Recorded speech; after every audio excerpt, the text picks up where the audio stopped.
ഇനി അടുത്ത ഇപ്പൊ തിരിച്ചു പോയി ജോലി ചെയ്യണമെന്ന് പറഞ്ഞു. ഇനി തിരിച്ചു പോകാനാണോ അത് അടുത്ത വേറെ ഓഫറിലൊക്കെ വന്നിട്ടുണ്ടോ, എങ്ങനെയാണ്?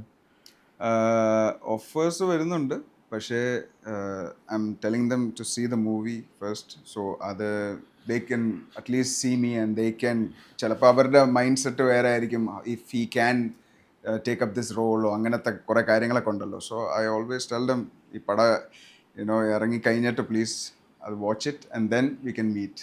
അപ്പം അങ്ങനത്തെ ഒരു ഓപ്ഷൻ ഞാൻ കൊടുത്തിട്ടുണ്ട്. സോ അത് ഒബ്വിയസ്ലി ഇത് കഴിഞ്ഞ ഉടനെ തിരിച്ചു പോകണം അങ്ങനൊന്നുമില്ല. I am trying this. നല്ല റോൾസ് ഒക്കെ വരുമ്പോൾ എന്താ anyways I will accept and I will do. അങ്ങനെയാണ്. പിന്നെ ഇപ്പം ശ്രാവണിന്റെ ഒരു നമ്മൾ സ്വയം വിലയിരുത്താന്ന് പറയുമല്ലോ. ആസ് എൻ ആക്ടർ ഒരു പോരായ്മ എന്തായിരിക്കും, അല്ലെങ്കിൽ ഒരു ഗുണം, പ്ലസ് പോയിന്റ് നെഗറ്റീവ് എന്തായിരിക്കും സ്വയം എപ്പോഴും വിലയിരുത്തിയിട്ടുണ്ട്? അത് ആ സ്റ്റേജ് എത്തിയിട്ടില്ലല്ലോ. ഞാൻ ജസ്റ്റ് ഒരു തുടങ്ങുന്ന സ്റ്റേജ് അല്ലേ. അപ്പോൾ I cannot say much about what is good and bad, which നിങ്ങളാണ് പറയേണ്ടത് അത് കണ്ടിട്ട്. പക്ഷേ എനിക്ക് ഐ തിങ്ക് എൻ്റെ ഇപ്പം മലയാളത്തിലാണെങ്കിലും മലയാളം ഡിക്ഷനും മലയാളം ലാംഗ്വേജ് കുറച്ചുകൂടി ഇമ്പ്രൂവ് ചെയ്യാനുണ്ട്. മാത്രമല്ലാതെ ബാക്കി ഐ ഹാവ് ടു ലേൺ കുറെ കൂടി. ഇപ്പം ഞാൻ I'm not expecting one night star ഓ ഒറ്റ ദിവസം കൊണ്ട് വലിയൊരു സ്റ്റാർ അങ്ങനെ ഒന്നും ആവത്തില്ല. ആരും ഏത് ജോബ് ആണെങ്കിലും അങ്ങനെ ആവത്തില്ല. നമ്മളും ഡോക്ടർ ഒറ്റ ദിവസം കൊണ്ടല്ലല്ലോ ആയില്ലല്ലോ. അപ്പം with experience you will get better. So I believe I want to go through that experience in cinema as well. ഓ അങ്ങനെയാണ്. അപ്പം അങ്ങനെ എല്ലാം പഠിക്കാൻ പറ്റുന്ന സാധനമല്ലേ, എല്ലാം ദിവസം നടക്കുന്നത്. So I believe that. അതോ ഒറ്റ ദിവസം കൊണ്ട് സൂപ്പറല്ലേ അങ്ങനൊന്നും നമ്മൾ പറയാൻ താല്പര്യമില്ല. പഠിക്കണം, അത്രേ ഉള്ളൂ. ഈ നമ്മുടെ മറ്റേ പടത്തിലെ DQ പാടിയൊരു പാട്ടുണ്ടായിരുന്നല്ലോ, ആ പാട്ട് ഈ അടുത്ത കാലത്ത് ഒരുപാട് റീലുകൾ ട്രെൻഡിങ് ആയിട്ട് കയറി വരുന്നു. ഇത്ര വർഷത്തിന് ശേഷം എപ്പോഴും കണ്ടിരുന്ന കുറേ റീലുകൾ വരുന്നുണ്ട്. ആ സാധനം ഇടയ്ക്ക് വരുന്നുണ്ട്. പിന്നെ അത് നല്ല ടൈമാണ് വിചാരിക്കുന്നത്. കറക്റ്റ് എല്ലാം കൂടി അതുപോലെ എനിക്കത് ഓർക്കുമ്പോൾ എനിക്ക് പെട്ടെന്ന് ആ സമയത്ത് ഒരുപാട് ട്രോൾ പേജുകളിൽ വന്ന ട്രെൻഡിങ് ആയിട്ടുള്ളൊരു മീമാണ്. അതായത് മമ്മൂക്ക DQവിൻ്റെ ഒരു പടത്തിൻ്റെ പോസ്റ്ററും അതുപോലെ ഷെയർ ചെയ്തിട്ടില്ല, ഒന്നും ചെയ്തിട്ടില്ല. ആദ്യമായിട്ട് ശ്രാവണിന്റെ പടമായിട്ട് ഓൾ ദ ബെസ്റ്റ് എന്ന് ഇട്ടു. അന്നേരം മറ്റേ ഈ മഹേഷിന്റെ പ്രതികാരത്തിൽ സൗബിൻ ഫഹദിനെ നോക്കണ പോലെ എന്നെ ഒന്നും ഇടില്ലല്ലേ ചോദിച്ചിട്ട് അത് ഒരുപാട് മീമ് ഒക്കെ ഷെയർ ആയി പോയതാണ്. ഇപ്പൊ മമ്മൂക്കായിട്ടൊക്കെ പിന്നീട് ഒരു റീ എൻട്രി സമയത്തോ അല്ലെങ്കിൽ ഒക്കെ കാണുകയോ ലാൽ സാർ ലാലേട്ടനൊക്കെ ആയിട്ടുള്ള ഒരു എന്തായാലും ഫാമിലി ഫ്രണ്ട്സ് ആണ്, അങ്ങനെ ഒരു കൂടിക്കാഴ്ചകൾ എപ്പോഴൊക്കെ ഉണ്ടായിട്ടുണ്ടോ? ഇടയ്ക്കൊക്കെ ഞാൻ come to Cochin I meet Mammukka and Lal uncle. ഇടയ്ക്കൊക്കെ ഇവിടെ ഉണ്ടെങ്കിൽ ഞാൻ പോയി മീറ്റ് ചെയ്യും, സംസാരിക്കും. പിന്നെ അമ്മയും ഉണ്ടാവും. അപ്പം we use to go and meet together only. പക്ഷേ ഞാൻ ഇങ്ങനത്തെ ഈ പടം സുമതിയിൽ ഞാൻ അഭിനയിക്കുന്നുണ്ടെന്ന് ഞാൻ ആരുടെ പറഞ്ഞിട്ടില്ലായിരുന്നു. അത് സർപ്രൈസ് ആയിട്ട് ഈ ഇടയ്ക്കാണ് മമ്മി ഐ തിങ്ക് ആൻറ്റിയുടെ അടുത്തും ലാലങ്ങളുടെ അടുത്തും എല്ലായിടത്തും പറഞ്ഞ് ഞാനിങ്ങനെ തിരിച്ച് അഭിനയിക്കാൻ പോവുകയാണെന്നൊക്കെ. പക്ഷെ ഞാൻ ഫസ്റ്റായിട്ട് ഞാൻ സൈൻ ചെയ്തപ്പം ആരുടെ അടുത്തും പറഞ്ഞില്ല. നമ്മുടെ ക്ലോസ് ബഡീസും ഫ്രണ്ട്സും അല്ലാതെ ആരും പറഞ്ഞിട്ടില്ല. അത് കാരണം അത്രയും സന്തോഷമായിരുന്നു. അത് ആക്ച്വലി എനിക്ക് ടെൻഷൻ എന്താണെന്ന് വെച്ചാൽ ആദ്യം ഡയറക്ടറും സ്ക്രിപ്റ്റ് റൈറ്ററും അക്സെപ്റ്റ് ചെയ്യണം, എല്ലാം ഓക്കെ ആണോ, പ്രൊഡ്യൂസർ അക്സെപ്റ്റ് ചെയ്യണം. അതൊക്കെ കഴിഞ്ഞിട്ടാണ് മെയിൻ അക്സെപ്റ്റൻസ് അമ്മ. അപ്പം അമ്മ കൂടി ഓക്കെ നൈസ് എന്ന് പറഞ്ഞ് അഭിലാഷിൻ്റെ അടുത്ത് പറയുമ്പോഴായിരുന്നു ഏറ്റവും ഹാപ്പിയസ്റ്റ് മൂമെൻറ്റ് ആ സമയത്ത്. അപ്പോൾ ആ സമയത്ത് ദീപാവലി ആയിരുന്നു. അപ്പം ഞാനിങ്ങനെ പടക്കം പൊട്ടിച്ചുകൊണ്ടിരിക്കുകയായിരുന്നു ഇവിടെ. ദീപാവലി നമ്മൾ ഈ ടൈമിൽ ഫുൾ എപ്പോഴും നമ്മൾ ഇന്ത്യയിൽ വരത്തില്ലല്ലോ, it was not holiday season. അപ്പം ഞാൻ ഈ ദീപാവലി സെലിബ്രേറ്റ് ചെയ്തിട്ട് തന്നെ കുറേ വർഷങ്ങളായി. So last year was the Deepavali which I spend after like 10 to 12 years. അപ്പം അങ്ങനെ ഞാൻ പടക്കം പൊട്ടിച്ചുകൊണ്ടിരിക്കുമ്പോഴായിരുന്നു അഭിലാഷനെ വിളിച്ചു പറയുന്നേടാ അമ്മയടുത്ത് ഞാൻ സംസാരിച്ച് അമ്മ ഓക്കെ എന്ന് പറഞ്ഞ് ആണോ ഓക്കെ എന്ത് ചെയ്യുന്നു പടക്കം പൊട്ടിച്ചുകൊണ്ടിരിക്കുക, എന്നാൽ കുറച്ച് വീട്ടിലോട്ട് കൊണ്ടുപോകാം പട്ടിക്കായി ഇവിടെ. അങ്ങനെ ഞാൻ ആ പടക്കം എടുത്തുകൊണ്ട് പോയി അഭിലാഷന്റെ വീട്ടിൽ പൊട്ടിച്ച് എൻജോയ് ചെയ്ത ആ ദിവസം. So it was nice, happy moment. അങ്ങനെയാണ്.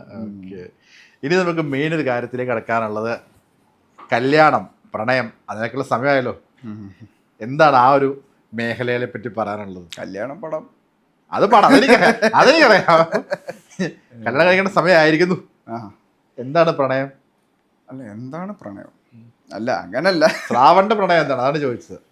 അല്ല കല്യാണം കഴിക്കുന്ന സമയം വേണം നമുക്ക് ദർശനം ഇങ്ങോട്ട് ഇരുത്തിയിട്ട് ദർശനെ കൊണ്ട് എന്തെങ്കിലും കഥ പറയിക്കാം, പ്രണയത്തിനെ പറ്റിയോ വേറെ കഥകളെ ഗേൾഫ്രണ്ടിനെ പറ്റി പറയിക്കാം. ദർശനം ഇരിക്കുന്നുണ്ട്, ദർശനം എന്തോ പറയാനുണ്ടെന്നൊക്കെ ഇങ്ങനെ തോന്നുന്നു എനിക്ക്. പുള്ളി ഇല്ലാത്ത കാര്യങ്ങൾ പറയും. വേറെ ഇതാണ് ഇത്, അച്ഛൻ്റെ പോലെ തന്നെയാണ്, വേറെ കഥകളൊക്കെ ഇറക്കും. ഉള്ളതായിരിക്കും. ഉള്ളതായിരിക്കും. ഏയ് അച്ഛൻ്റെ ഏത് കഥല്ല ഉള്ളത്? 90% ഉണ്ടാക്കുന്നത് എല്ലാം പുകയാണെന്നൊക്കെ പറയും. 100% ഉണ്ടാക്കും.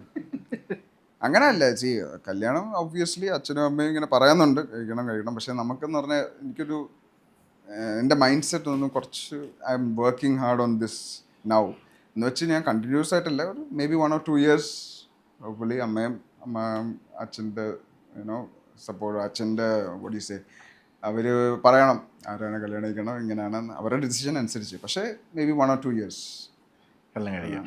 ഈ പ്രണയം ഉണ്ടായിട്ടുണ്ടോ, ഇപ്പോൾ ഉണ്ടോ, സിംഗിളാണോ, എന്താണ് ആ ഒരു ഏരിയ? നീ വിടില്ലടേ, ഒരു സെഗ്മെന്റ് ആണോ ഇങ്ങനെ ഇത് ചോദിക്കുന്നത്? കട്ടിയിട്ട് മുറിച്ചെനിക്ക് വിൽക്കണം. അങ്ങനെ അല്ല, single but not ready to mingle പോലെയാണ്. I'm focused on this. പ്രണയം ഉണ്ടായിട്ടില്ല? ഉണ്ടായിട്ടുണ്ട്, പിന്നെ ഉണ്ടായിട്ടുണ്ട് ഇഷ്ടം പോലെ. അല്ല, ഒരുപാടുണ്ടല്ലോ. ഒരുപാടൊന്നുമില്ല. ഒബ്വിയസ്ലി ലൈഫ് അല്ലേ, 1 or 2 ഉണ്ടാവും എന്തായാലും. അതിനകത്തൊന്നും കുറെ പഠിച്ചു. ശരിക്കും പ്രണയിച്ച് കല്യാണം കഴിക്കണം തന്നെയാണോ ആഗ്രഹം, അതെയോ ഇനി അച്ഛനമ്മയും പറയുന്ന ഒരു കുട്ടിയെ കെട്ടണം എന്നാണോ? എന്താണ്? എന്താണെങ്കിലും കല്യാണം നല്ലതായിട്ട് ഇരുന്നാൽ മതി. മാരേജ് ലൈഫ് ഷുഡ് എങ്ങനെയാണ് സമാധാനമായിട്ട് ഇരുന്നാൽ മതി. ലവ് ആണോ എന്താണെങ്കിലും കുഴപ്പമില്ല. എനിക്ക് അതിലോട്ടാണ് കുറെ കൂടി should be happy married life. That is more important. എന്താണെങ്കിലും കുഴപ്പമില്ല. ഇപ്പോൾ അഭിനയിച്ച ആരോടും പറഞ്ഞില്ലെന്ന് പറഞ്ഞു. ഇപ്പം സൈൻ ചെയ്തു ആരോടും പറഞ്ഞില്ല, കുറച്ച് പേരിൽ മാത്രം ഒതുക്കി നിർത്തുകയാണ് ചെയ്തത്. അപ്പം തിരിച്ച് അഭിനയിച്ചതിന് ശേഷമൊക്കെ ഇപ്പോൾ സുമതിയുള്ളവ് വരുന്നു. അപ്പം പിന്നീട് പുറത്ത് പല ഫോട്ടോസിൽ നിന്നൊക്കെ ശ്രാവൺ അഭിനയിച്ചിട്ടുണ്ടെന്ന് അറിയാം. അപ്പം കൂടെയുള്ള ആൾക്കാരൊക്കെ അഭിനയിച്ചിട്ടുണ്ട്. ഇത് റിലീസാവുന്നു. ഇതിൻ്റെ റിലീസുകൾ കുറച്ചധികം തവണ മാറി, 1-2 തവണ ഇത് മാറിയായിരുന്നു, റിലീസ് ഡേറ്റ് മാറിയായിരുന്നു. അപ്പോൾ ഈ അഭിനയിക്കാൻ ചെയ്തു എന്നത് റിലീസായിട്ടുമില്ല, പുറത്ത് പറയാനും പറ്റില്ല. അങ്ങനെ ഒരു സിറ്റുവേഷനിൽ ഷെയർ ചെയ്യണമെന്നുണ്ട്. അങ്ങനെ ആരെല്ലാം അറിഞ്ഞൊക്കെ സംസാരിച്ചിട്ടുണ്ടോ? അത് ഞാനിപ്പം ഇത് 86 days ഷൂട്ട് ഉണ്ടായിരുന്നു സുമതി വളവിൽ. അപ്പം അതിനകത്ത് ഏകദേശം പകുതി ദിവസങ്ങളിൽ ഞാൻ അഭിനയിച്ചിട്ടുണ്ട്. അപ്പം ഞാൻ ജോലി ചെയ്യുന്ന കുറച്ച് ലീവ് എടുത്തിട്ടാണ് ഞാൻ ഷൂട്ടിങ്ങിന് പോയത്. അപ്പം ജോലി ചെയ്യുന്ന സമയത്ത് I use to go there, we play sports. അപ്പോൾ കുറേ ചേട്ടന്മാരും ആൾക്കാരൊക്കെ വന്ന് നമ്മളൊരു അതൊന്നും ഒരു ഗെറ്റ് ടുഗദർ ടൈമാണ്. അപ്പോൾ അതിനെപ്പറ്റി നമുക്ക് മെഡിക്കലിനെ പറ്റി കുറേ സംസാരിക്കാൻ വേണ്ടി അവരിങ്ങനെ ചോദിക്കും, മോനെ ഈ ഡിസീസ് ഈ മരുന്ന് കറക്റ്റാണോ, ഇങ്ങനെയൊക്കെ കുറേ മെഡിക്കൽ സാധനങ്ങൾ ചോദിക്കും. അപ്പം എല്ലാം പ്രാവശ്യം ഇങ്ങനെ മീറ്റ് ചെയ്യുമ്പോൾ കുറേ പുതിയ കാര്യങ്ങൾ ചോദിച്ചുകൊണ്ടിരിക്കുക മെഡിക്കൽ റിലേറ്റഡ്. പെട്ടെന്ന് ഒരു ദിവസം ഇങ്ങനെ വന്നിട്ട് പറഞ്ഞ് 3 മാസമായിട്ട് നിന്നെ കണ്ടില്ലല്ലോ, എന്ത് പറ്റി പറഞ്ഞു. ഞാൻ പറഞ്ഞല്ലേ, ഞാൻ ബ്രേക്ക് എടുത്തിരിക്കുകയാണ്, ഞാൻ ഒരു പടം ചെയ്തിട്ട് വന്നത്. ഏത് പടം? സുമതി വളവ്. ഓക്കെ, എപ്പോഴാണ് ഇറങ്ങുന്നത്? മെയ് ഇറങ്ങുന്നുണ്ടോ? ഓ കൺഗ്രാറ്റ്സ്. പിന്നെ ആ പടത്തിനെ പറ്റിയായിരുന്നു എല്ലാ ദിവസവും ചോദിക്കുന്നത്, എന്തൊക്കെ ഉണ്ട് അതിൻ്റെ എക്സ്പീരിയൻസ് ഒക്കെ. പിന്നെ മെയ്ന്ന് കുറച്ച് മാറിയപ്പോൾ ഞാൻ പറഞ്ഞു കുറച്ച് ഡിലേ ഉണ്ട്, മഴയും ഇതൊക്കെ, ജൂൺ മഴയൊക്കെ അല്ലേ, കുറച്ച് ഡിലേ ഒക്കെ ഉണ്ടാവും.